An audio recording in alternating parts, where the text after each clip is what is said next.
They're a bit weird in a good way. And there's a line in the program. And you've done some rather eclectic things in your career. And there's a little half a sentence in the program that says, "We believe we were put on this earth to do this play." Yes, you were.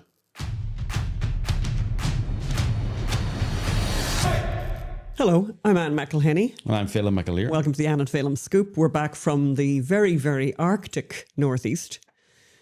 There's no other word to describe it, really. Very painful, actually. Painful, yes, painful in so many ways. And what were we doing in the Arctic? Yes, we had October 7th at the Kennedy Centre, at the Trump Kennedy Centre. Kennedy Centre. Yeah, so our October 7th, the play was at the Trump Kennedy Centre. An amazing night. Yes. We had the best cast, best audience. Actually, a historic night. So we're going to bring you the full story of bringing the truth to DC, and it's a city that needs it. Yes. Oh, and speaking of historic, yes, I am going to interview the journalist who revealed the first legal victory for minor victims of the trans madness. It's a huge story. Oh, it's a huge story. She won a case for $2 million for medical malpractice. It's a very interesting interview for what the case was about and what it wasn't about. What it wasn't about. The headlines can be deceptive. Yes. So you'll actually want to listen to that because it's a very interesting what it means and what it doesn't mean. So we'll get on to that. And more manipulation of children. We're gonna reveal a book that we're going to reveal what pro-abortionists are basically trying to indoctrinate your children with at the youngest possible age. Yes, that you can imagine. We expose a book that reveals abortion is actually a superpower that children should aspire to. Yeah. And Anne. And Gavin knew, and you know, as the chief fun officer here, the CFO, and you're the chief fun officer. I would like to reestablish myself as the chief fun officer here, and I found a story that perfectly suits my new job title. Gavin Newsom wants you to like him, and he's even written a whole book. Well, he didn't really write a book. Sorry, he had a ghostwriter write a book for him to help him tell you how much you should really, really like him. Yes. And it's a very, very good example of what lefties do when they like someone, and the treatment he got. I'm going to contrast it with a little bit of what's happened to the administration here of late. It's quite funny, actually. So you don't want to miss that. Governor Gavin Newsom. Governor Gavin Newsom to you. Yes, sir. California, or Governor Gavin Newscum, as we will be talking about. And we will talk about that, yes. Very interesting. The etymology of that word? The etymology of Newscum is actually very, very interesting. It has a history. Yeah. So on to the October 7 performance at the the Trump Kennedy Centre. Just to remind people, after October 7, we went to Israel to interview people who'd survived Israel's darkest days after the October 7 massacres. And we were really inspired to do so because we felt that journalism was not being done, that everyone was talking about the war in Gaza, everyone was talking about Hamas, everyone was talking about... And the reason we thought like that was because we happened to be in Ireland on October 7, 2023. You know, unusually for us, by the way, to have been there at that time, and realised very quickly the next day, just talking to people that we met in the area in Ireland, and basically everyone in Ireland was being asked by the media to look at something else. Yes. So people were all talking about Gaza, about the electricity being turned off. They were not talking about the fact that this extraordinary Holocaust almost had happened, and that this massive number of people had been killed. Jews had been killed, the biggest number of Jews killed since the Holocaust itself.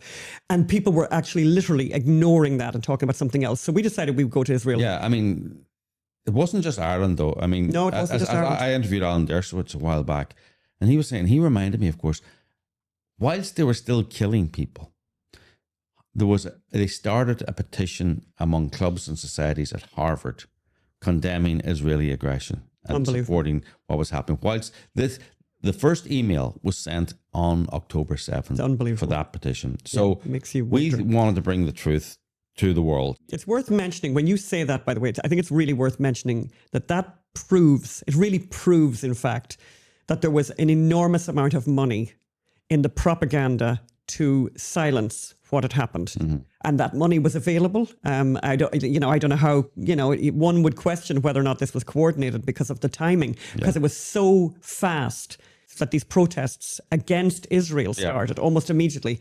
So trying to tell the truth, trying to tell the story of what actually happened October 7th became a major responsibility for journalists like ourselves. And most of the journalists failed in that. And I think, Yes. and I quote, Philip Graham, the publisher of the Washington Post, about journalism is the first rough draft of history. No one was writing the draft, outside of Israel, probably. So, as I say, went to Broadway for 6 weeks. Then we went to UCLA, Princeton, Bowdoin, most recently. And, then we went to the Trump Kennedy Center, and we had an amazing turnout. We had the most beautiful audience in the most extraordinary audience, the most biggest audience. Okay, I'm channeling the Trump aspect of the Trump Kennedy Center there. Yes. But it was really very, very special, really gorgeous. We even had friends came and family who came from Ireland.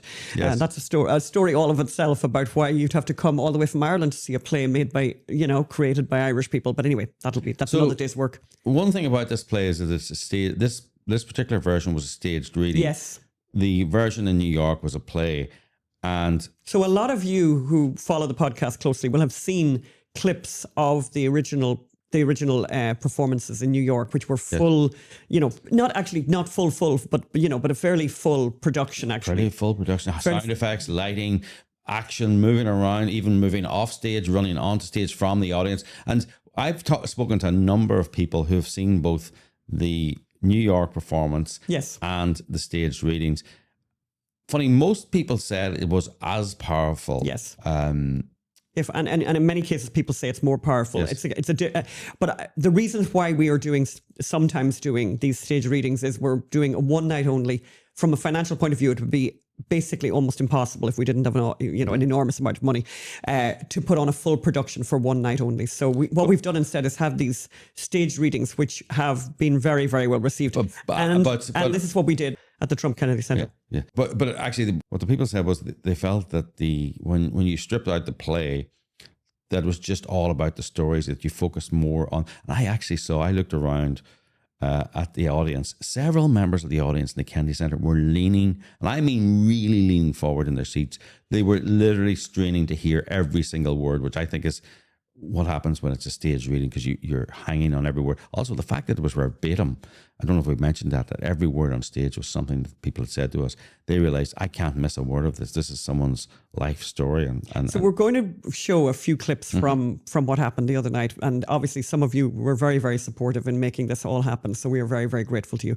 So the first clip that we're going to watch here is the story of Dor Kappa, who was a massage therapist at the Nova Festival. And he fled with his girlfriend, Dahlia. And their story was one of the most difficult to edit because there were so many moving parts. So much happened to them. They had an incredibly narrow escape, which you will hear about right now. Let's watch that. Lolly, help me navigate. Turn right. No, don't go over there. All the birds are flying from the trees. They're shooting people over there, okay? Go between there. Take a left. Go. There were 3 of us in the car. Gilada's in the back, and my girlfriend. God, she was so calm. Lolly, she's in the front with me, and I'm driving, and these Hamas vehicles were barreling towards our car, guns and everything.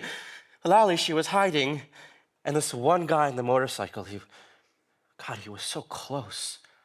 I looked this terrorist in the eye, and then he looks back at me, and I nod, like I know him, like we were together.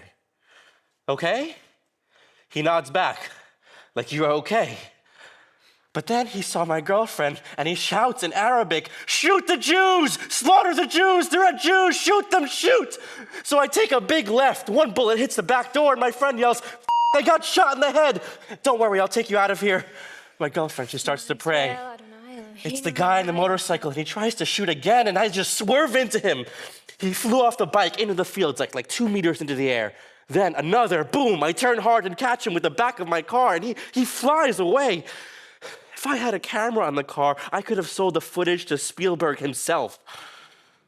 My girlfriend, she said a prayer, but it wasn't about the prayer. Very powerful. I have to say, look, that does his story no justice. Like, the story was just from here to there, and they escaped death a few times by the narrowest examples. It was very difficult to choose clips to show you guys. We thought we'd choose the story of the Bilya family, who fled out of the back window of their house. Mrs. Bilya's son never made it. So this is Mrs. Bilya sitting with her granddaughter, probably knowing that her son had been killed, and that they terrorists were coming to kill them. They're hiding under solar panels on their neighbour's roof. As you said, Anne, one of the first times in history that a solar panel was useful. Yeah. But Mrs. Bilia, amazing person. So let's watch that little clip now. With her granddaughter. Lights shift again to a kibbutz rooftop. There are random gunshots, distant rockets, and the ebb and flow of combat in the distance. I see terrorists. I see terrorists. We made it to the roof of a neighbor's house and hid under the solar panels, the big ones. Guy's wife, Michal, was nursing the baby, and Shoshana, Ariel's wife, asked, Where is he? Why hasn't he come?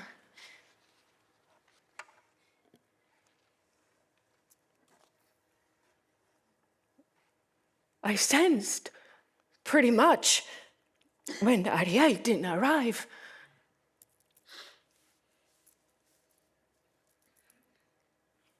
I knew. Oh, there was shooting, constant shooting all around, and grenades, mortars, rockets. The children, they can hear everything. And they are silent. It's a miracle, really, their silence. The more they heard, the more they lowered their voices, realizing this was not a game. Even the baby was quiet. Ariel's daughter tells me, Grandma, I have to pee. You must do it here. Huh? Here. All the time we sit quietly, we can hardly breathe. And I think to myself, oh, that savage, he will come for me. He saw me, he saw where I ran. I was sure he would come.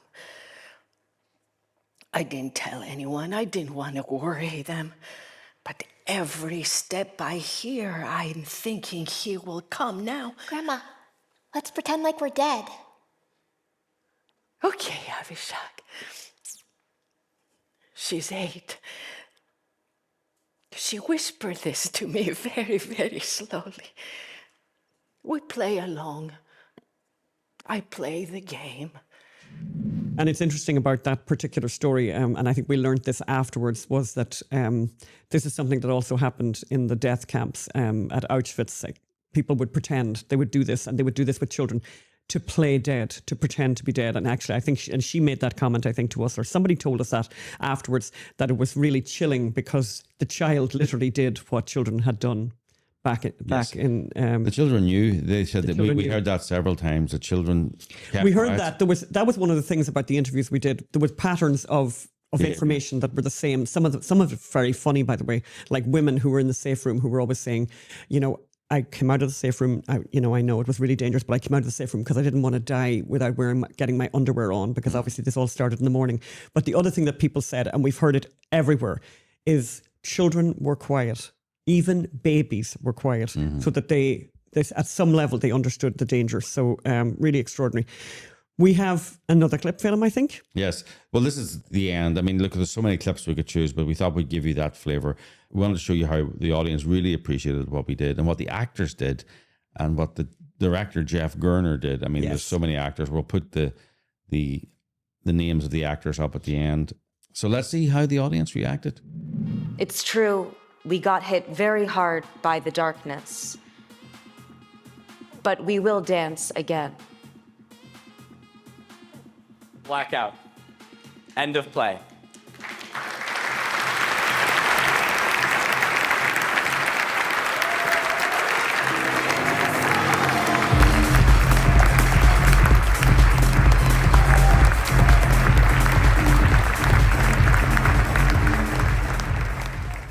So that was amazing. The Trump Kennedy Center. Yeah. And then afterwards, we had a Q&A. We had Sebastian Gorka and former Congresswoman Michelle Bachmann. And actually, before we had them on stage, we actually had Bonnie Poland. So Goldberg. Before that, we had Abby Poland and Bonnie Poland, who are the two aunts of Hirsch Goldberg Poland, who was held in captivity. His hand was blown off on October 7th of 2023. He was then held in captivity for more than a year. And eventually, as the IDF closed in on his group to try and save them, Hamas shot each of them, these young people, in the head, including him. And I have come to know Abby. We have come to know Abby Poland we didn't even know, but she turned up at one of the performances in New York, and we've become fast friends, and she's absolutely amazing. So she and her sister came out on stage first and said a few words, but then we had Seb Gorka. I just want to say, Abby has seen it Yes. in New York, in Bowdoin, and now in the Trump Kennedy Center. We should ask Abby sometimes what are her thoughts on the different varieties, because she's not like us. I've seen it hundreds of times now. Yes. I doubt my own ability to make a fair assessment. I think she would be an expert that we should talk about. So let's hear what they had to say about the night and the play and the issues. It's Abby Poland Goldberg and Bonnie Poland Goldberg, the aunts of Hirsch Goldberg, who was the hostage. And they're going to speak for a short while, and then we're going to have a Q&A where I want to hear your thoughts and your questions and what we should do with the play next. So, thank you for coming. I'm Bonnie Poland Pomper, and when I first heard about the play, I wondered, what's the purpose? What's the purpose of this play? And I heard that it was to counter media bias and to help prevent historic erasure of the event. And so it's very fitting that we're seeing the play now, because this week, the last body of a hostage was taken back into Israel. And when that happened, I started reading that people were saying this is great news, which it is great news, but now we can move on. And no, we cannot move on. We have to remember, we have to raise awareness to this issue and make sure that people understand what happened. This week, yesterday in fact, the UN celebrated Holocaust Remembrance Day. And there too, the purpose of that was to raise awareness so that people don't forget. And how fitting it is that we're seeing the play now, because the play's purpose is to raise awareness to what's going on and the importance to what we've seen. And so thank you, Anne. Thank you, Phelim. And thank all of you for coming, because this does help to raise awareness. Thank you. And I want to just reiterate what Bonnie's saying here, but also I met Ann and Phelim at a production in New York in June of 2024. I went with my daughter and two friends, and we just went because we were going to see a show, and we heard something about a play called October 7th, didn't know what it was. It was very hard for our family at the time with a nephew who was a hostage, and at that time we knew he was still alive because of the video that came out in April of 2024, but we didn't know anything other than that. Went to see the play, and that's where we met each other and created our relationship through the play. But the most important thing is what Bonnie said. We have to remember and keep the story told.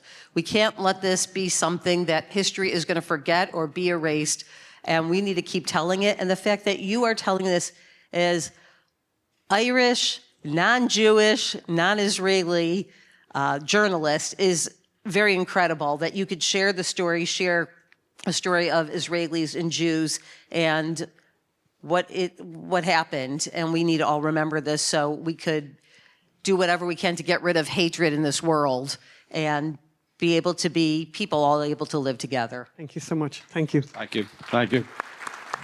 So after that, we had a Q&A with former Congresswoman Michelle Bachmann and Sebastian Gorka, who is the Deputy Assistant to the President and Senior Director for Counterterrorism in the Trump administration. Also on stage is Bethany Mandel, the journalist who was moderating the panel. Mr. Gorka described us as weirdos. Thank you. As weirdos. We're very I'll grateful. Take that. I might use We'll that. take it. I might put that in my Twitter bio. Weirdos. But let's hear what he meant by that. Hi, good night, or good evening. So I wanted to have a quick conversation with our honored guests tonight about what we all just witnessed and experienced. But I thought it would be appropriate if we could just sort of rewind to our own October 7th and reflect on, where were we in that moment? Because, we're sitting here with some incredibly influential and important people, and would be interested to hear about your experiences through your eyes before we shift back to the experience that we just had here tonight. Well, I'm Sebastian Gorka. I'm in charge of counterterrorism for the President of the United States, and I'm not going to answer that question because I want to talk about these two people. But first, I want to talk about the performers. I'm not a theater critic. I'm a national security wonk and have been for about 30 years. God bless you. You just did perhaps one of the most important things you'll ever do in your career, and I thank every single one of you. Thank you.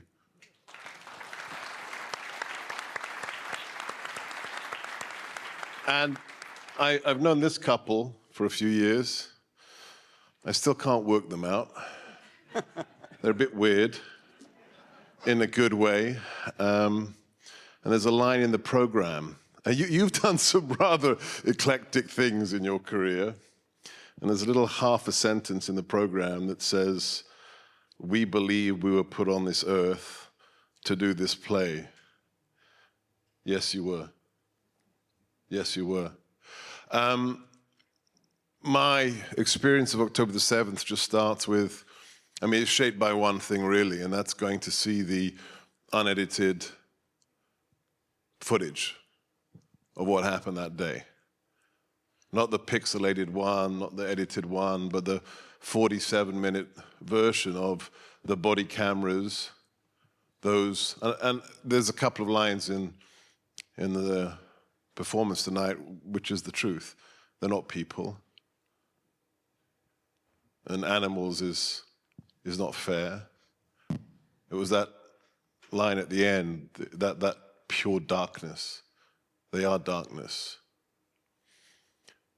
But those things wore body cameras that day. And I understand the sensitivities and the desires of the families, but if we could just release that footage. 100%. It's not 100%.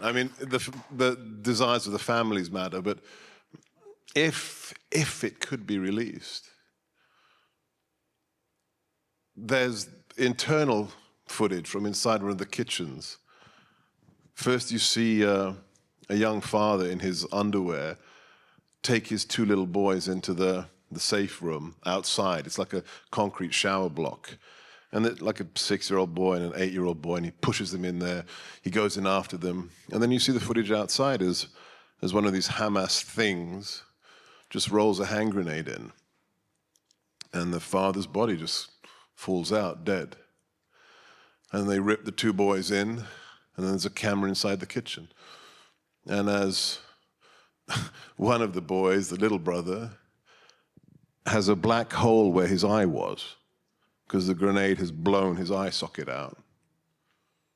And he's screaming to his brother, I can't see, where's my eye?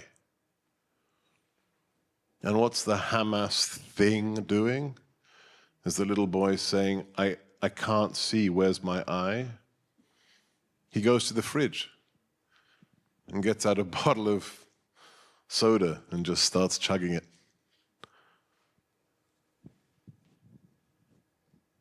I don't care what your faith system is. But if you don't understand that what you just heard for 70 minutes is the pure explication, the empirical proof of good and evil, and that we are in a constant, eternal battle. I loved all of the characters. The 8-year-old girl, the grandmother, the detective, amazing casting. But just, the snippet for me was, Leon, the reservist, with no gun. I know that man is in heaven today. And he is the quintessence of the good. This is about standing up to evil. Sorry. Thank you, guys.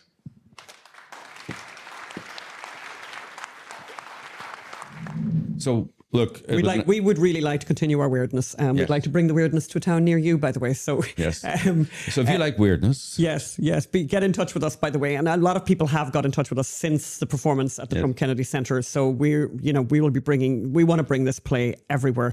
We want to bring it to Ireland, but we also want to bring it to Harvard, to Columbia, and to many other campuses that desperately need an education. Yes, yeah. So the way to do that is to go to unreportedstorysociety.com, give a donation. We're a 501c3. Everything we do, everything the Trump Kennedy Centre was because of your assistance, and it's great value for money, actually. It really is. It's just amazing. And let's look at some of the media coverage. Let's just put up the headlines. Some of the media coverage we got there. The Federalist did an amazing review of the play. Let me just read some of the quotes from Julia Sweeney, who's a writer from the Federalist. She said, "What unfolded that night was not merely a theatrical event, but a collective." That's my Northern Ireland accent coming out there. A collective act of remembrance and reflection. And then she said that the reading was not a conventional play, no elaborate staging, no loud sound effects, no political innuendo. The words simply belonged to those who lived through the day. The decision to present the play as a dramatized reading made it feel less like a production and more like a collective testimony. Yeah.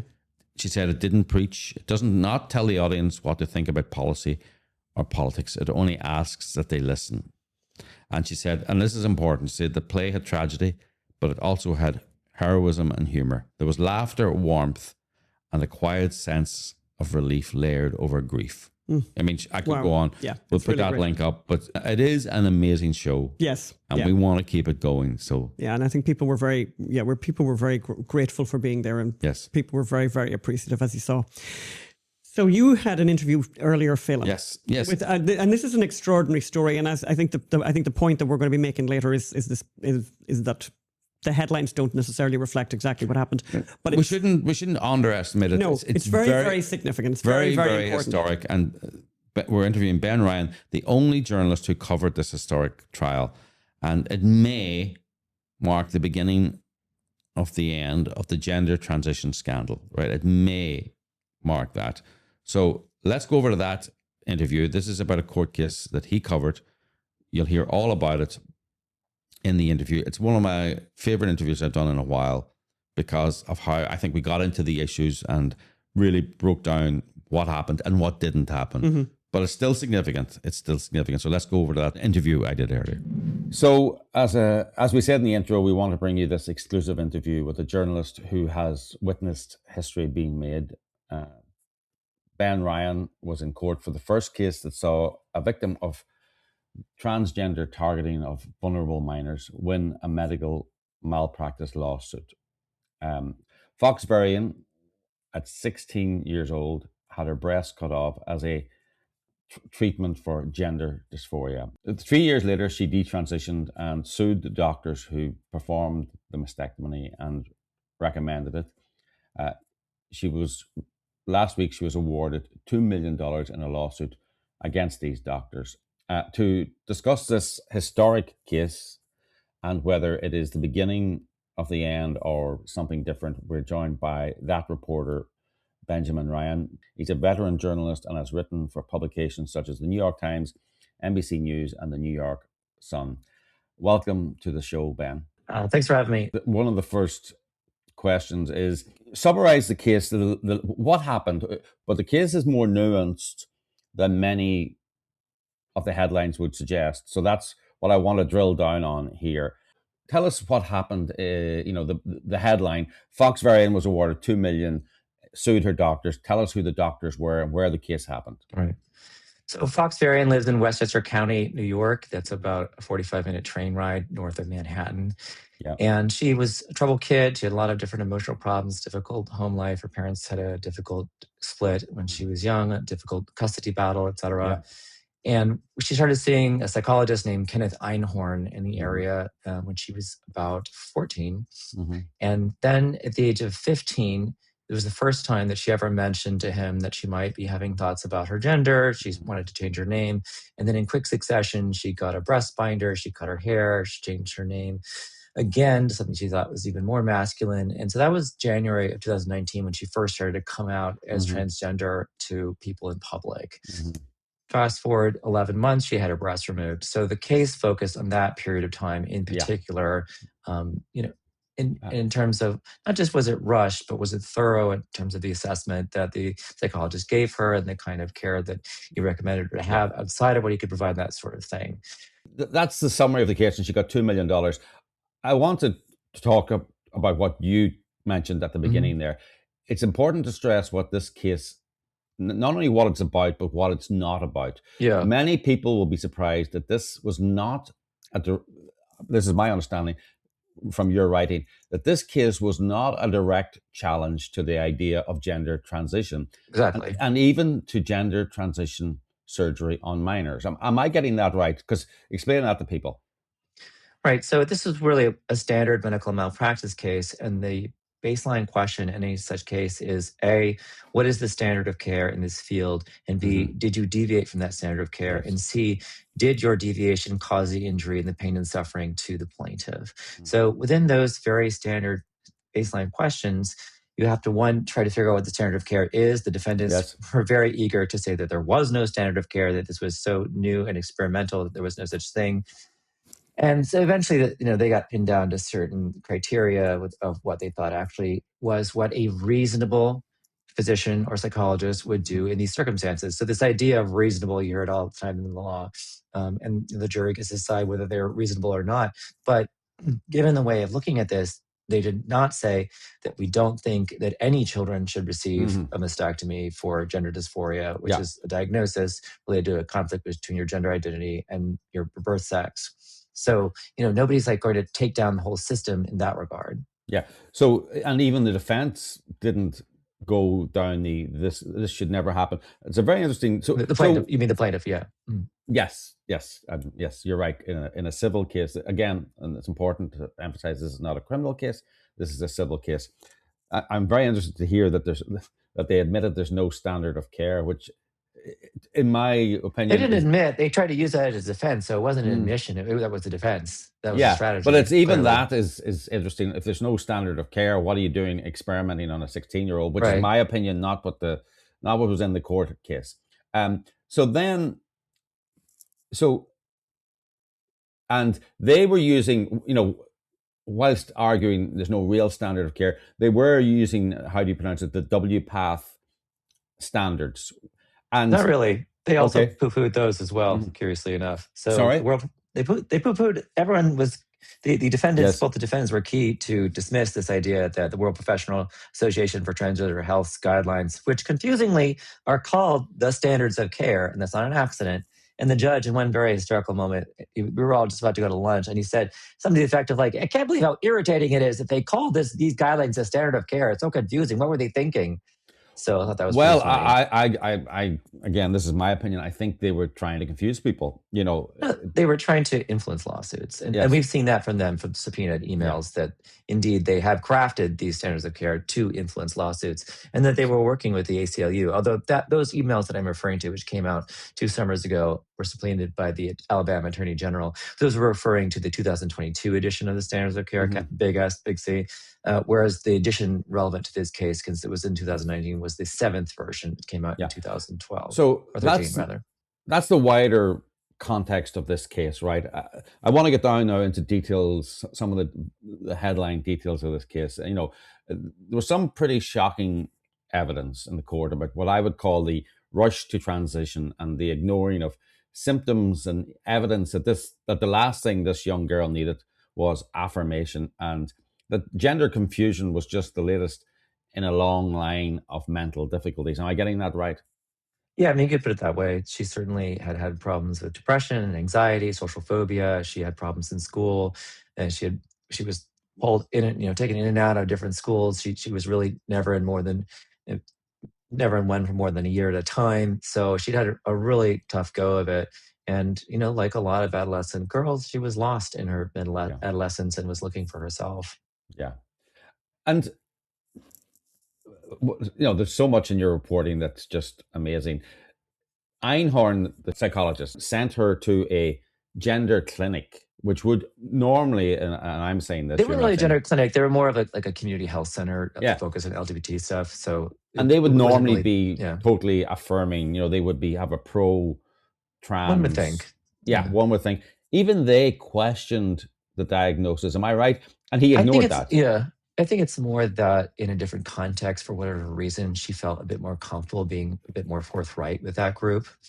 So, as a part of his admission that he didn't have real specific training in trans care and he was rather out of his depth, that's why he referred her out to this community health center, which is in Albany. It was a pretty far drive from Westchester County, which is why she and her mother only went twice. But for whatever reason, when she was there, she told them that she was feeling pressure to decide about her gender identity, that she felt lost, that she wasn't sure of it, and that she was embarrassed to admit this to the people around her. So I think that maybe the fact that she actually didn't know them well, as opposed to her mother or a psychologist she'd been seeing for years, she felt a bit more free, to be honest. But crucially, the psychologist never asked for the notes from those sessions. And so we never found out what she said. And then the plastic surgeon didn't find out about it either. And the plastic surgeon said that had he known that only 4.5 months before he ultimately did the surgery, she was still unsure of her gender identity, he wouldn't have conducted the surgery. Well, you can say that. I mean, you were there and he said that. So that was what he said. Yes, you have to report that. But I can say the surgeon, as you pointed out in your reporting, had 2 30-minute consultations with Fox. So he wasn't, let's just say he wasn't conducting a forensic analysis of her mind. Yeah. I mean, there was a weird back and forth about this because there was this argument about what the letter actually stood for and represented, and he said that it wasn't a psychological clearance. So the plaintiff's attorney tried to really peg him on this idea of, well, if you didn't think it was a psychological clearance, therefore there was psychological clearance, was your responsibility and you didn't do it. The jury didn't seem to go for that. But in any case, he was very proud of himself that he had offered not one, but 2 30-minute sessions prior to removing her breasts. And I thought that was a very remarkable moment in the case where, if you stepped out and really the average person, if you said, well, this kid been feeling this way for 6 to 12 months, would meeting with her twice suffice for removing her breasts? I think most people would say no. But, with certain people, I think what I've seen a lot from people who are really deep in the gender world, and these 2 providers aren't necessarily the best example of that, but they're often only around other people who see the world that they do. So they're actually very surprised when the public finds out about it, that the public doesn't like it. And they think that maybe it's just that they're not well versed enough. And, they're really, in this very cordoned off environment, I think, intellectually.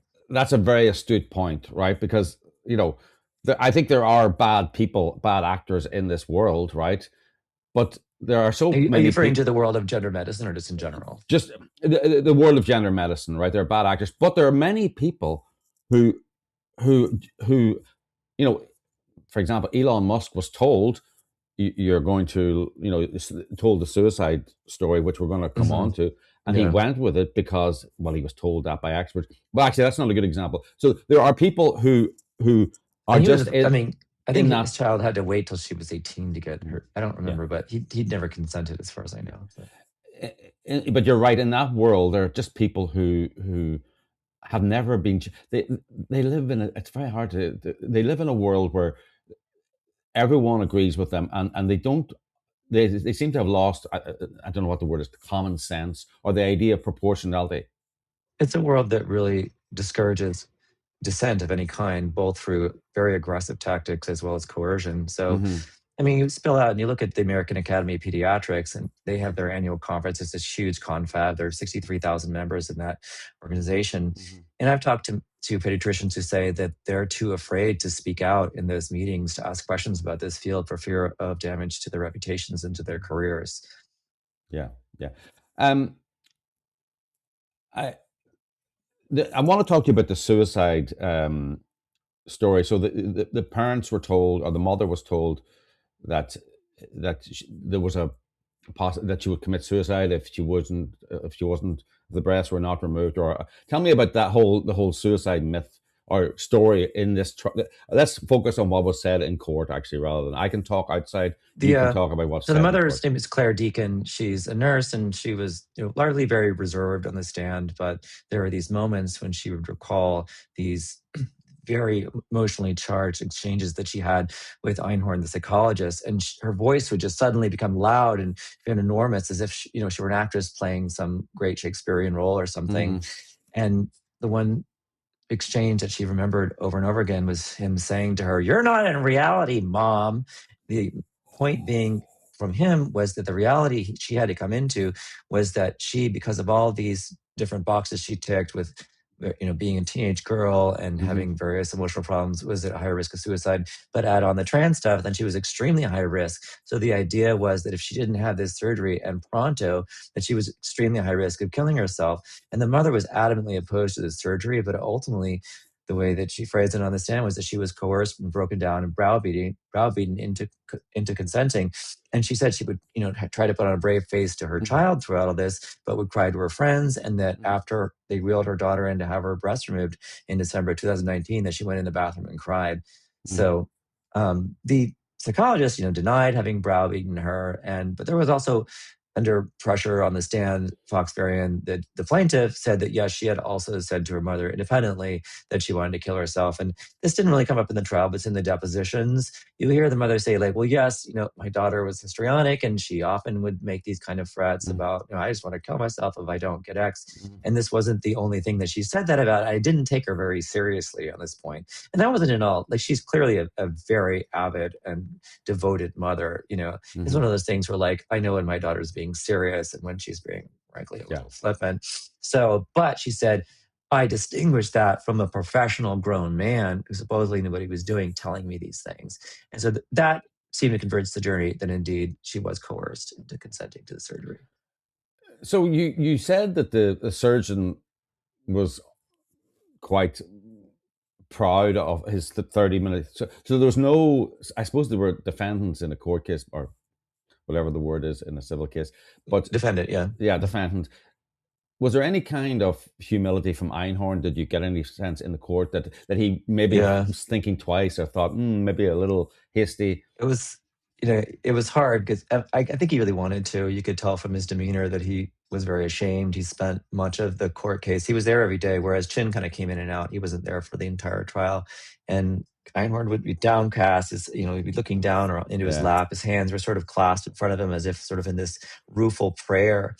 And, he'd be hearing these just being lambasted up there on the stand by the mother and the child, and his face would be red, just stricken. So there was a lot going on in there. But interesting, you can't get up there on the stand and say, yes, I did wrong, when you're trying to defend yourself against a lawsuit. So there's a lot of, I can't answer that question, yes or no. It's a nuanced question, too nuanced for me to answer that way. But he was pretty defensive. But there were ultimately a couple things that they pinned him on that he did deviate from the standard of care. In his defense, right, and I wasn't in the courtroom, but in his defense, I mean, the American Association of Pediatrics said that, yeah, he's following what he's heard. He's following what he's heard. He's following, and he's not an expert in that. He's upstate New York. I wonder. I mean, if he was, I'd love to hear his honest thoughts now after the court.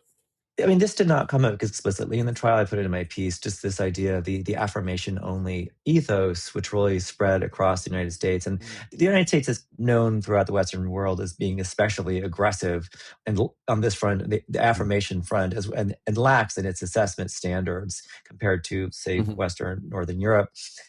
But it really seemed to me that he'd signed on to that. That was his understanding. He'd read things about suicide. He'd read some statistics about how many kids stick with it after they transition. That, frankly, I don't think were accurate. It kept coming up. There's 94% stick with it. And I just was sitting there. It was killing me because I can't say anything or else they'd throw me out of court. And like, that number comes from nowhere. And there was some point where they were very proud of themselves. But one of the psychologists who was there as an expert witness on behalf of the plaintiffs, they figured out that this 94% stick with it statistic she too had referred to in this affidavit she'd given in some other case. And so I just looked it up immediately. I'm like, let me guess. I'm like, sure enough, the paper that she was referring to was from 2022, which was 3 years after the surgery. So it was not possible that anyone in the case could have been referring to it. So that there were a lot of scientific points that nobody caught on to. There was this idea of, in the letter of referral, that Einhorn didn't specify all the different mental health conditions that she was struggling with. And, even if they weren't if they were under control. And one of them was anorexia, which the plaintiff's attorney was trying to argue was not under control. And the defense said, oh, well, at the time of the surgery, she had a normal body mass index. And I'm just sitting there just dying, wanting to say, having a normal body mass index and anorexia are not mutually exclusive. So it's very interesting. I know someone recently who was involved in a complicated case and had a dispute with his lawyers. In the end, decided to represent himself. And sometimes, I'm not saying, I'm saying you, because of your vast experience, you're not a lawyer, so you probably, but you could have done with that kind of knowledge of the bogus statistics, because so many bogus statistics are just accepted if you haven't done, most of those figures trickle down from studies in adults or in their different contexts or for different types of interventions. And the ones that are about children are certain types of children. And the study they were referring to is a long-term study in which Christina Olson is her name. She's at Princeton now.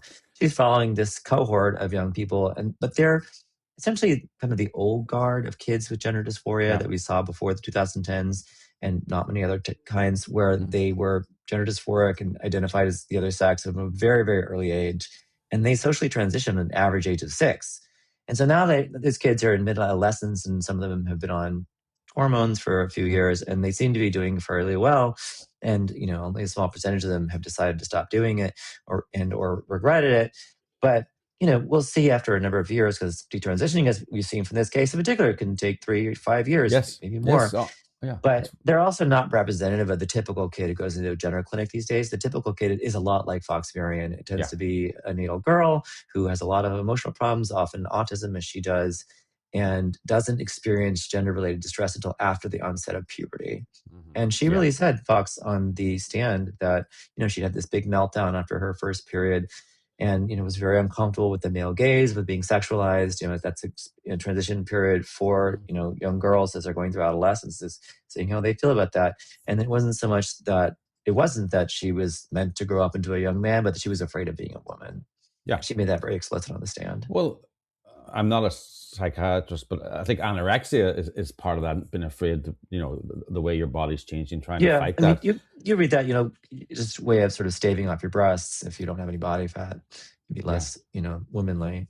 Yeah, and there was a lot of anorexia when I was younger, and the idea that you would solve anorexia by affirming their That's always the sort of maybe a little glib comparison, but people make that a lot. Yeah. Something that struck me was, and it caught my eye because of other articles I'd read, was that the surgeon kind of misrepresented what the surgery was about in his notes. He called it. Oh, yes. Well, he never wrote down gender dysphoria in his notes, and nor did Dr. Einhorn, which is strange since it's a very widely recognized requirement for this type of surgery. And he wrote down breast hypertrophy, which just means like larger breasts, or breasts are too large. Breast reduction.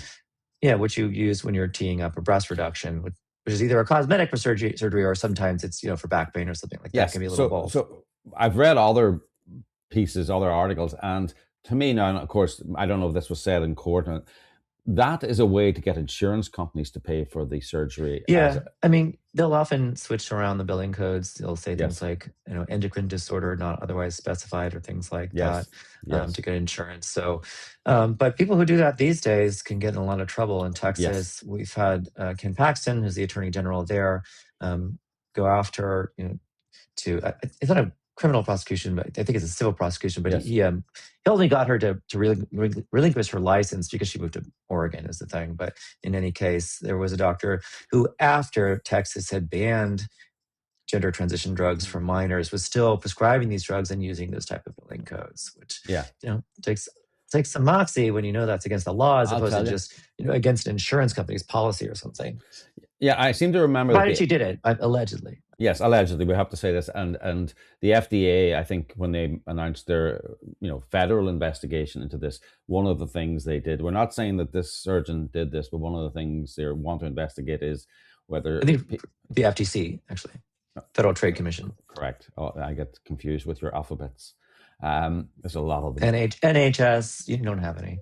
Yes. We just have the one big mama. Yeah, they were going to look at the switching of insurance of codes as fraud. We're not saying that happened here, but it just caught my eye that it was put down as a different. People have certainly been put on notice about doing that. That the Trump administration is going to make some very creative use of federal agencies. This is and then the FTC, the Federal Trade Commission, held this big hearing in July in Washington D.C. and heard from all these speakers, and really it seemed to be setting up that it was within their purview to do these types of investigations. It seemed to be justifying that. That was the purpose of that particular display. So, afterwards, did Fox Varian look happy? Did her mother look happy? Have you spoken to them? If I had spoken to them, I wouldn't be able to tell you. None of the lawyers or the defendants are on the record about anything. But it was interesting because the jury went out about 11 a.m. and we're all sitting there in the hallway, and so all the pacing is going on. Everyone's rushing in and out, and there's a jury question. But there was a jury question which was public, and we were all able to go in, and they wanted to know the specifics about awards and how to allocate them and that sort of thing. And the judge gave them this very lawyerly answer. And so at that point, we knew that she had won. So there wasn't a big crashing moment, lots of symbols and strings, that kind of thing. But she was sort of tearful and hugged her mother. And, it really was a very quiet affair. There really was essentially no one there, with the occasional lawyer intern who was there to learn, coming in and out, who didn't have something directly to do with the case, the insurance company or the lawyers or other consultants they might have worked with. There's just me, and there was one other journalist who was there for part of the time. So, once it was over, there were no cameras flashing. There weren't any microphones shoved in anyone's face. So, which is actually, I wanted to wrap this up by talking about that. You're the only reporter there. I mean, it's not a big conspiracy. I agree. An indictment on other journalists that I was dealing with there. Really. Well, I don't know about that now. I'll tell you why. Go ahead. It's a fair assumption that other press outlets knew about it and just decided not to cover it, but that's not true. It was very well hidden. You had to be told that this case existed. So, someone told me about it long ago. I had known about it. And the only reason the other guy, I was so annoyed because, he scooped me on Friday, knew about it because of me, because I had sort of tweeted sort of hintingly about it before the trial, and he had figured it out. So that is really why. And, the case was sealed. I have all the case files, but they were sealed once the case started.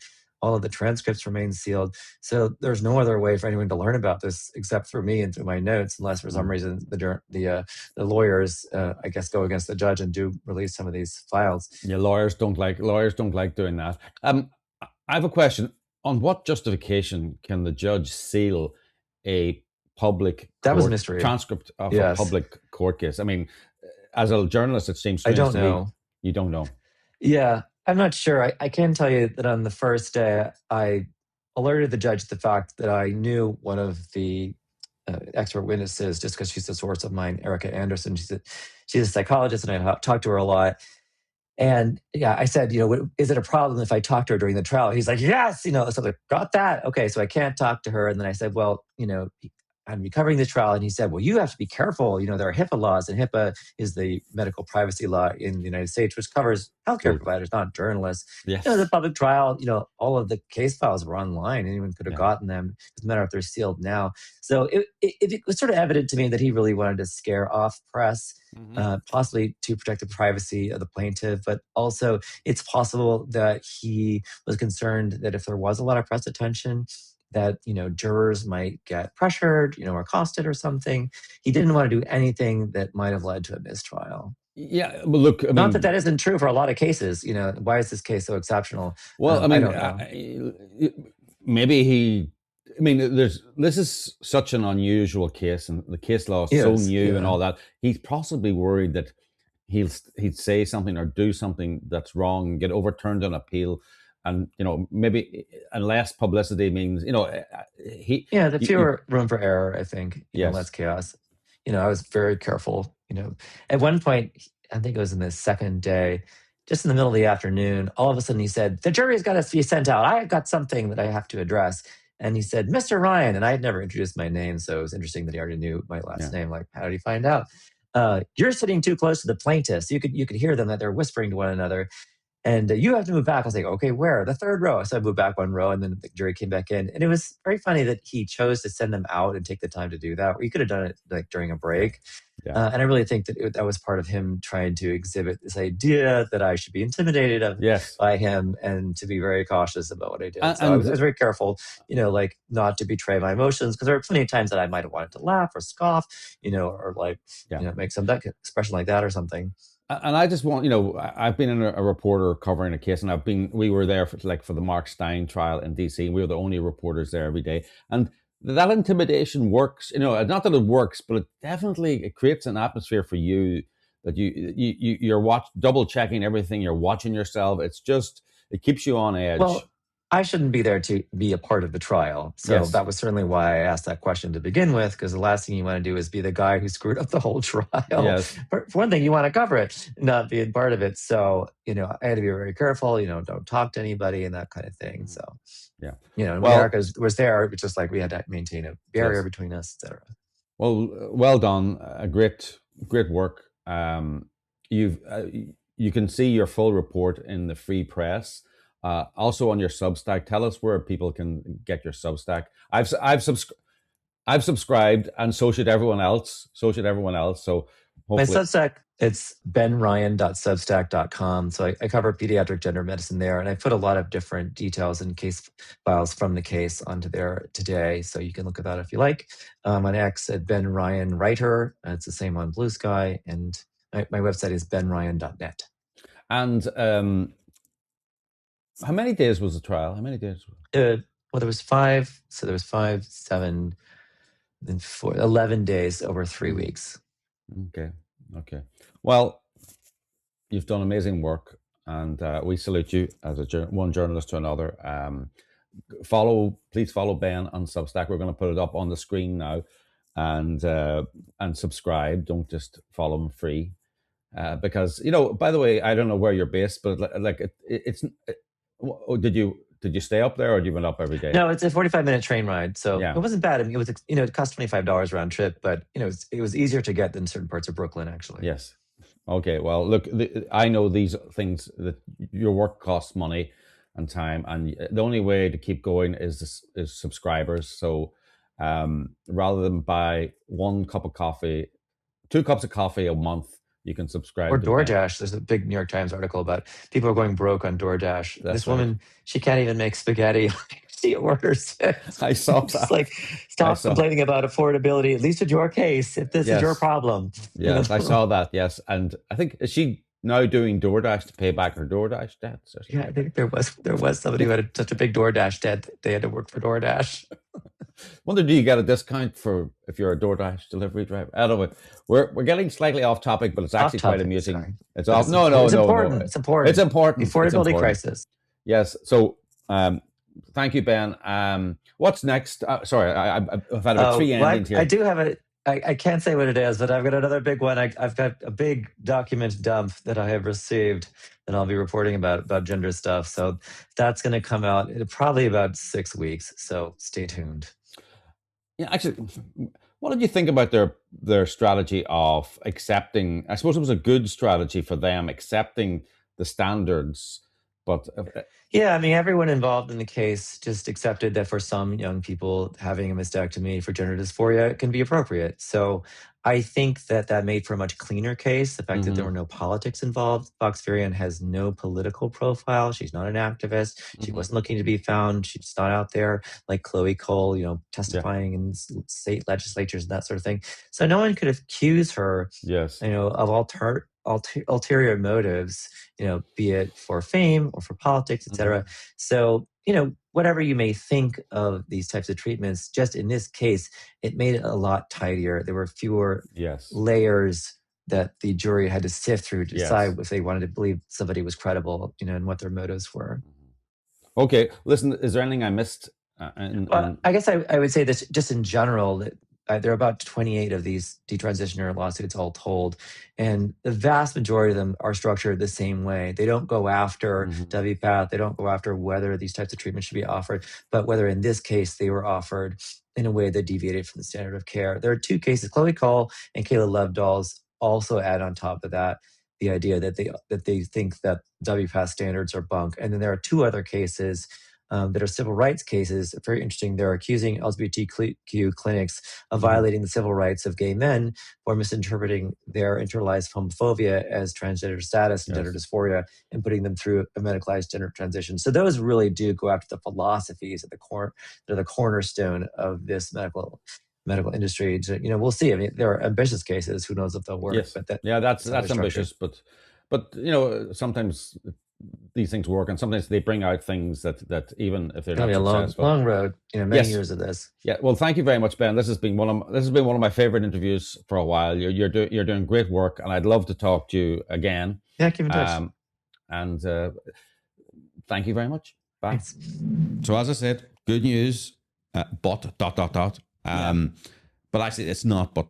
I mean, I think this could be the beginning. I'm hoping this is the beginning of the end. I mean, I used to think, for me, the beginning of the end, I thought the beginning of the end would be when parents would realize that their daughter, who was fabulous at tennis or whatever, whatever, particularly at sport, right?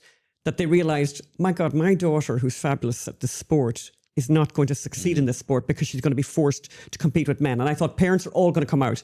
Guess what? Yeah. No, the parents have not done that.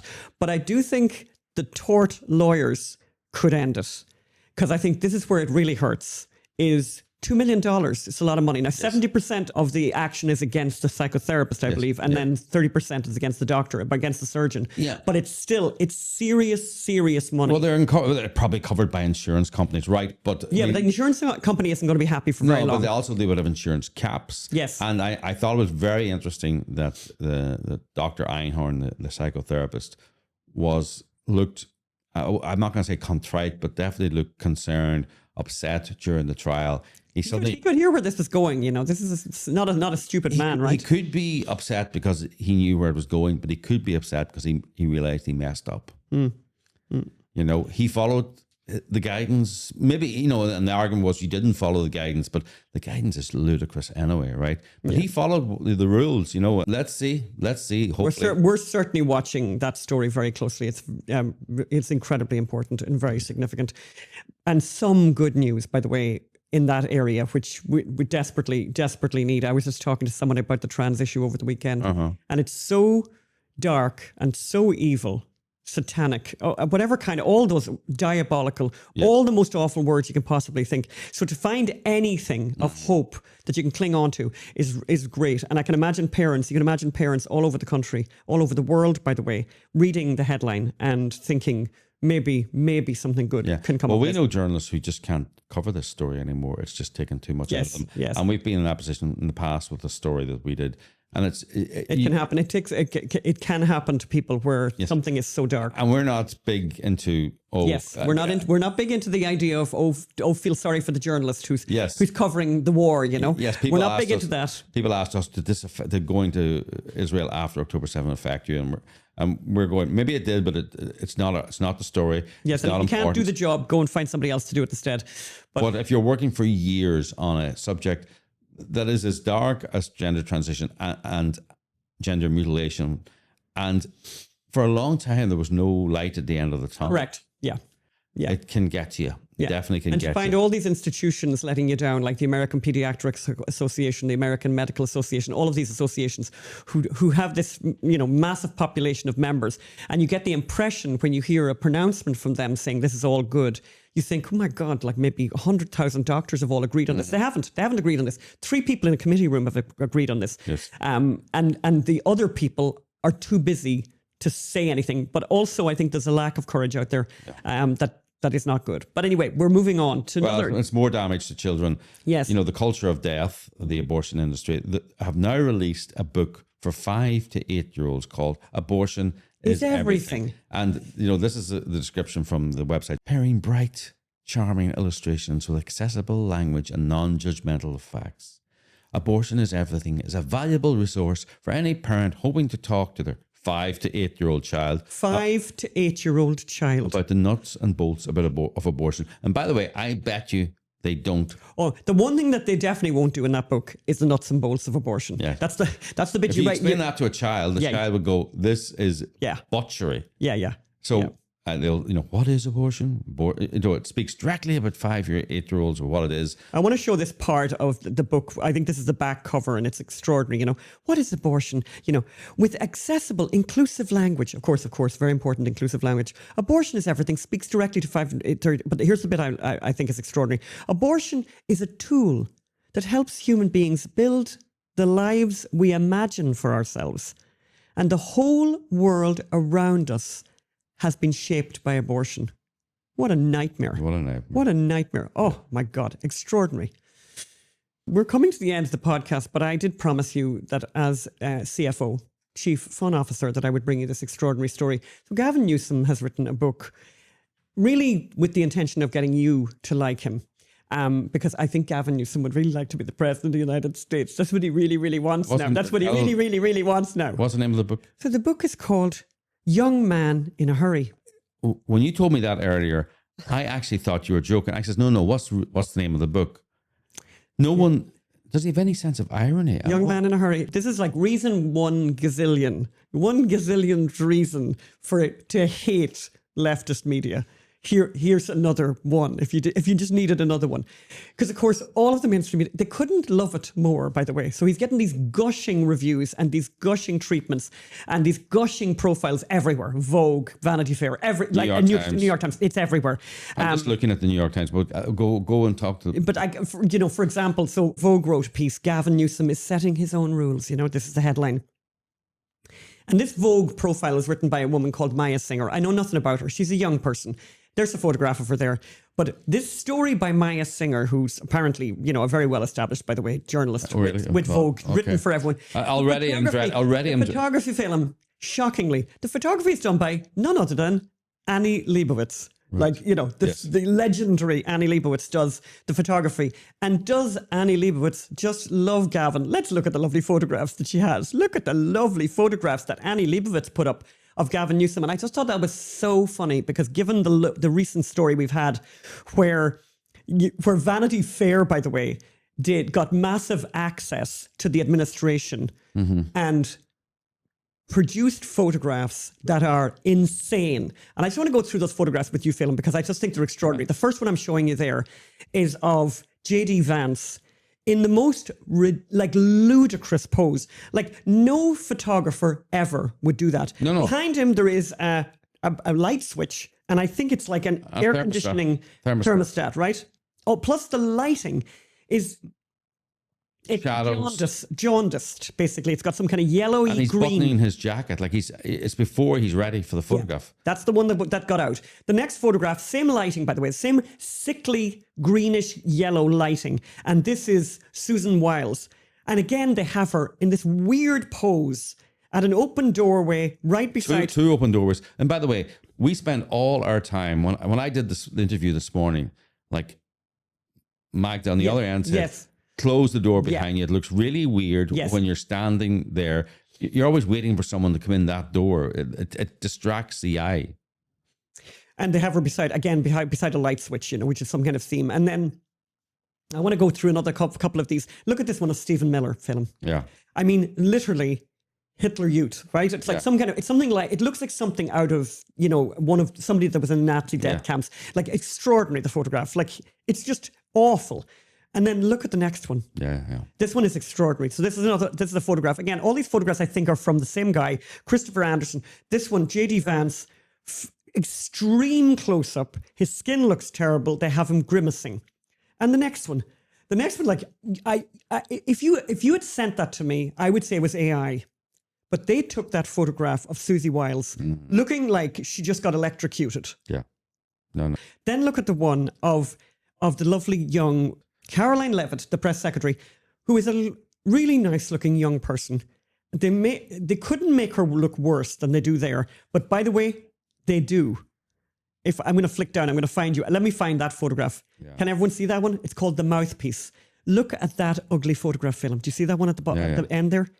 Caroline Levitt, the Mouthpiece, with her lipstick badly applied, and it's an extreme close-up, and it looks like her nose has been rouged. Like, an extraordinary photograph.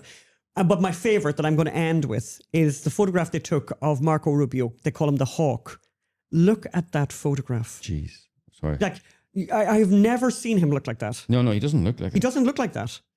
So these are not, these are not good people, basically. I think that's kind of my point here. But I really have to do this. So the woman who wrote the piece for... Maya Singer, Anne. So look at lovely Maya Singer. So Maya Singer starts her article in Vogue, and you cannot make this up. So here's what she says. Now she's writing about Gavin Newsom. And don't forget, Gavin wants you to like him. And here's what by the way, wasn't Gavin very lucky to find her to write so nicely? So here's what she said. By the way, hard-hitting journalist. He is. Hard-hitting journalist. Ben Ryan, the guy I interviewed earlier, he needs to get this. Was it Vanity Fair? He needs to get it. No, this is Vogue. Sorry. By the way, Vogue. If we have misrepresented at Vanity Fair or Vogue, it doesn't matter. They're interchangeable. They're all the same. They're all useless. Yeah. In fact, they're worse than useless. They're all nasty. But I want to give all the credit to Vogue for this particular one. So here's what this hard-hitting article, this hard-hitting profile of Gavin Newsom says. She starts with the fires, does she? And his corruption. No. She starts with him stealing him having an affair with his aide's wife. She doesn't lead with that. She says, let's get this out of the way. Oh, right. Okay. He is embarrassingly handsome. His hair seasoned with silver, at ease with his own eminence. Lithe. Oh, God. Ardent. Boy. Energetic. A glimmer of optimism in his eye. Kennedy-esque. Add to that his stunning wife and 4 adorable kids and the executive strut of a self-made millionaire. Yeah, that's what the hard-hitting journalist wrote. Then she goes, by the way, further... Well, hold on. When she says Kennedy-esque, is that the driving off a bridge with a woman in the car and leaving her to drown? I don't know if that's the one he's referring to, or... Yeah, I'm not sure which one. I don't think she's referring to the RFK either, by the way. Yes, the Maha. One of my other, I'm going to go on because the New York Times do this huge profile of him as well, and I want to go on to that, but I wanted to just stop on Vogue for one moment. So one thing that she said that I just had to pull out was, she's, in the middle of her gushing profile, she said, I was asking for the why driving his political ambition. And here's the quote that she gets from him. The Democrats look out for the little guy, for the folks that are just trying to make ends meet. Not the elite, the well-heeled, the well-connected, he said. And you're going to see why I particularly like that, because well-connected, he is literally, if you look up the Oxford English Dictionary and you look up Gavin Newsom, I think he is, actually, it's the definition of well-connected. I think that's in the actual dictionary. Yes, he's a nephew of Nancy Pelosi. Yeah, but his dad, his dad was the lawyer for the Gettys. Stop everything else. Like, sorry, we were besties with the Gettys is what is, I think, the definition of well-connected. Yes, so and if you look up on that hill over there's a large museum. I mean, if you're ever in LA, go to the Getty Museum and go to the Getty Villa, and you see what the beautiful things that money can do. Yeah. The beautiful things oil can do. But this is what the oil money did. Yeah. So the New York Times, their headline is, with new memoir, Newsom wants Americans to know he struggled growing up. And I can see why he wants that, by the way, because it's not exactly what they know. And in fairness, this article is quite helpful, actually, in some ways. The world may see Gavin Newsom as a smooth politician with slicked back hair who hobnobs with San Francisco billionaires and dines at the finest restaurants in the Napa Valley, even during the pandemic. His good looks and beautiful family accentuate the image of a man whose life has been easy. Can I stop you a couple of things? That's the New York Times. That's the New York Times. So, first of all, it wasn't the fact that he was dining at fine restaurants in the Napa Valley during a pandemic.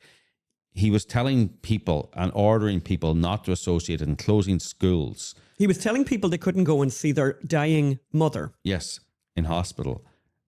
Whilst he was indoors in a restaurant with lobbyists from the pharmaceutical industry. I think the most important point about the French Laundry for me, the most important That's the name of the restaurant. Is this Napa restaurant that he went to. By the way, if you'd like to eat there, I think it's about $1,500 a night for the simplest menu.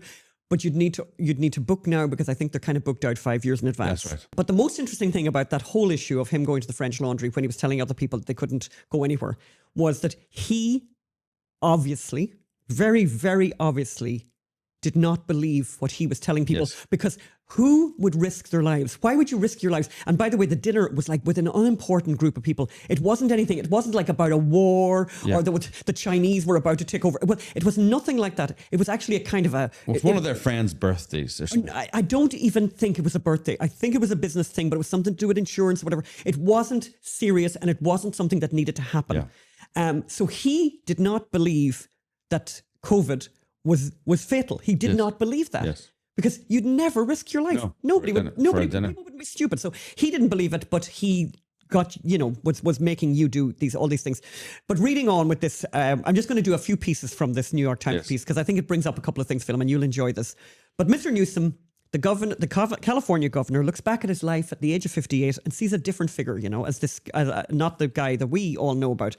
An awkward kid with a bowl cut. I don't know what that is. I suppose a bad haircut, yeah. And a lisp. As opposed to his good haircut now. And a lisp, tormented by a bully who called him...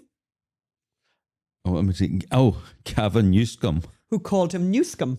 So that's interesting, because obviously the president of the United States is now calling him Newscum. A teenager who delivered... by the way, I love the way this is depicted, by the way. I mean, this man has a complete irony bypass, by the way. Like... He just has no sense of... He's not self-aware at all, by the way. And actually, by saying these things he said to the New York Times, it really shows how out of touch he is. Well, it's in the book. A teenager who delivered newspapers because money was tight at home. Newsflash, all children from normal homes work. All children from any normal home, if you're... unless you're from a really abnormal home, you didn't have a job. Because parents love you. Because parents love you and they're trying to explain to you how money works. So you had a newspaper round. Get over yourself. We had breakfast yesterday with a kid in DC who was so excited that he'd made $400. Oh my God, you're right. Oh yeah, I know. This fabulous kid that we know who's in high school. Digging out snowbound people. He was so happy that the city was crap. He was so good. So I said to him, how did you find the people? And he said... Oh, well, they're used to him because of the fact that he did their lawns before, so that when the snow happened, they're texting him saying, by the way, are you around? Are you available? So him and a friend went to, a fairly affluent area to clear. And I said to him, do you have special equipment? He said, no, I've got just the regular shovel or whatever. But basically, he originally, I think, was charging something like, I can't remember what he said, maybe like $70. And then he realized one of the driveways, him and the friend, it took them 4 hours to clear the driveway. But he said the people were very generous or whatever. So he made, how much did he make? $400. $400 in the day. A lot of money to a young man. He was not complaining even slightly. He was delighted with himself. And he was learning about the value of money. Very, very good. But anyway, so poor Newscom, Gavin Newsom, was like, wants you to feel extremely sorry for him because he had to go and deliver newspapers. Apparently he had dyslexia. I'm sure the whole country has it. And he overcompensated for his dyslexia by memorizing a list of pretentious words that remain in his lexicon today. Again, can I just... So you can say something, because this is your podcast. Well, it's our podcast. But it's our podcast. Yes. Go ahead. Mark Stein made this point 10, 15 years ago. Stop with I was the son of a coal miner. I'm going to come to that. Come to that, because that's actually a very good point. Yeah. That comes up in the New York Times, is that it seems among Democrats, it's essential for them to say life was awful. And if you don't have this, life was awful, it kind of according to their own rule book, it kind of disqualifies you. But John Kasich, who was a Republican candidate, I'm the son of a mailman. Oh yes, stop it. Mitt Romney, me and my wife were so poor. Look, Trump. And then I love what I know exactly where you're going with this. Well, it's Mark Stein made this. Mark Stein went to see Trump during the first campaign in New Hampshire, and Trump said, I came here in a big Cadillac. I've just been given the Secret Service protection. That's when it looked like he was going to be the candidate, and I came here in the big Cadillac, and I'll be in the Cadillac all 8 years of my presidency. And you know what? Afterwards, I still have to travel in the Cadillac. Do you know what this means? He says, this means I will never again drive my convertible Rolls Royce. That's the sacrifice I'm making for you people. And the audience loved it. Yeah. So because they heard They heard sincerity and they heard truth. And that's, of course, what people really like to hear. And they don't hear that very often with politicians. And by the way, on either side. I can't believe that he's so far, that he doesn't understand the world, that has all moved on, that we're not looking for, I was the son of a coal miner with who lost his hands and he's really obsessed with trying to let you know that he did not grow up with a silver spoon in high society in San Francisco, which of course is exactly what happened. Now, they make a point about his parents' divorce, and I'm very sympathetic to people who are children of divorced parents, because I do think that is very, very tough on people. But there's a lot of divorce around there. So, I mean, in the world. So, I think he's making a very big point about the divorce hurting him. Let me read this because I think it's very good. About his parents' divorce, his mother had to work several jobs to scrape together a middle-class life. In other words, let me translate that for the rest of you because I think you can hear it. His mother worked. Yes. That's it. That's all. Just like everybody else, basically. But he thinks he has to sort of say this like, my mother had to work. Yeah. Again, you need to get out more. That's like what Harry and Meghan, she gave an interview where she spent about half an hour describing how difficult, she was so busy because she has to get and it was basically getting the kids to school in the morning, making the lunches the night before, setting out the clothes. It's terrible. Trying to get them in the car, chaos. With only 2 nannies. It's ridiculous to be asking somebody to do that. Yeah. But anyway, so the mother had to scrape together life with, middle-class life. And by the way, none of this really makes sense when you think about it. But and then the father was well connected and brought him into a circle of political power brokers and spectacularly wealthy oil heirs like the Gettys. A close friend of his father's was the oil magnate, Gordon Getty, who took Mr. Newsom. So this is part of their childhood story. Alongside the delivering the newspapers film, took Mr. Newsom as a child and his sister on a safari to Africa on one occasion and on a visit to the King and Queen of Spain. Listen, we've all been there. I want to know who delivered his newspapers when he was in Africa. I don't know how that worked. And then I love this as well. Then, because of the fact that, the parents weren't together, he then ended up learning life lessons from random people, including his uncle, who had to teach him how to use a condom. Yeah, they've put that in there. Let me move on. I know. I don't even want to do that. But I'd like to tell you who else taught him stuff. And you'll like this film. Mr. Getty encouraged him to take risks in business. And Willie Brown, the former mayor of San Francisco, schooled him in the code of political loyalty. Willie Brown also has a significant role in Kamala Harris's life. Yes, the former boyfriend of one Kamala Harris. His feelings about his mother are fraught in different ways. And then there's a kind of a strange story, which they don't go into hugely. But his mother developed breast cancer when she was, quite young, like 55. And she decided before that she got cancer. But at the age of 55, decided to take no more treatment and have an assisted suicide, I'm reading from the New York Times here, by the way, which was not legal in California at the time. And this is, by the way... Which is called illegal, by the way. It's called illegal, by the way. And this brings up a thing that you and I have talked about many times, Phelim, on the podcast and just in conversation. One of the biggest, complaints I have about leftist media is that they will put something into a story that is really interesting and then not explain it, right? So there is... The way it's written, it sounds like he was kind of there during the assisted suicide. And that would open up a number of questions that I would love to know the answer to. And I don't know the answer to. Maybe they're in the book. I'm not accusing him of anything. Maybe they're in the book. Yes. And this is an article about the book. True. So maybe they're in the book. Yes. Maybe they're not. But I love this, by the way. So I just want to go on to this next bit. So the book was not written by Gavin Newsom. It was written by somebody called Mark Arax, who is a journalist known for lyrically chronicling California history. And he was the ghostwriter. And he drew out Mr. Newsom's story through long interviews and historical research. I remember telling him, this is a quote, I remember telling him in the beginning, there's no place to hide in a memoir. And if you do try to hide, the reader is going to know it. This reader is certainly getting it. So I thought we would just have a quick survey of some of the notable omissions. And some of the omissions that are mentioned by the New York Times, but there's some omissions that are not mentioned by the New York Times, which you are going to talk to us about. So here are some of the notable omissions. So Mr. Newsom's marriage with Miss Guilfoyle lasted Kimberly Guilfoyle lasted for 4 years. Kimberly Guilfoyle, Fox News host and now ambassador to Greece. And former girlfriend of one of the Trumps. Oh, yes. Yes. Right. Yes. Almost was. Yeah, so he's married to her for 4 years. Yes. And people may remember the rather gaudy, rather disgusting photographs of them at the Getty Villa, lying on a kind of a posh rug. I blanked that out of my mind. But after, I see in the New York Times here, after he had the affair, after that he had an affair with Ruby Rippy Turk. And that's not a made-up name, apparently. No. Ruby Rippy Turk, a staff member who was married to his deputy chief of staff, which Mr. Newsom called the worst betrayal of my life. It's not the worst. It's the worst betrayal I have done in my life. Yes. He dated somebody called Sophia Milos, an actress, but wrote that they broke up after Mr. Getty told him he did not think she was right for him. So Mr. Getty had a very significant role in his life.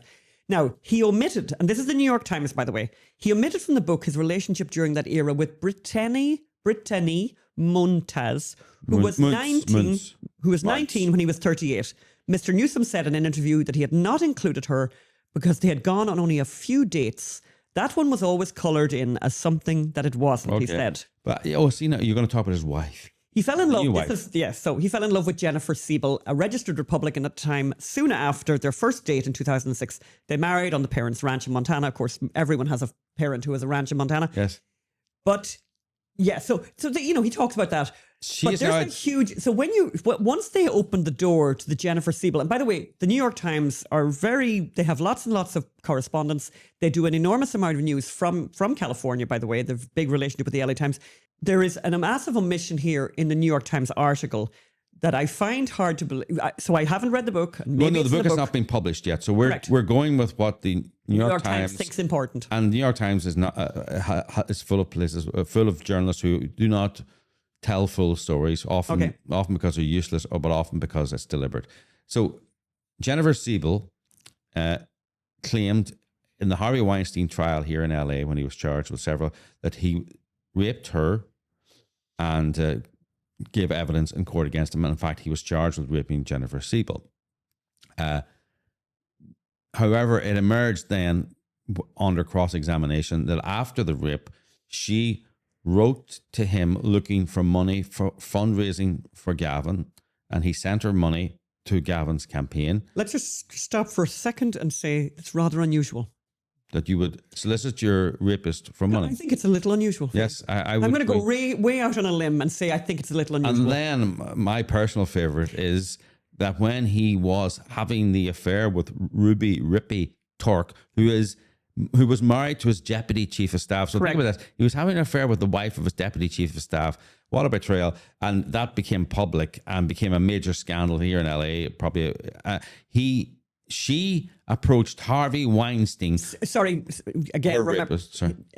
Who approached Jennifer Siebel, his wife. Present wife approached Harvey Weinstein to get help with how to manage the media fallout from her husband having an affair. So Jennifer Siebel approached her rapist. Yes. And asked for advice from her rapist about how to handle and how to play down her husband's affair with his chief of staff's deputy chief of staff's wife. Yes. But then I think the other thing that I think is also a very interesting thing, again, part of that same story that I think is worth mentioning is that Harvey Weinstein faced charges here in Los Angeles. Among those charges was that he raped the governor.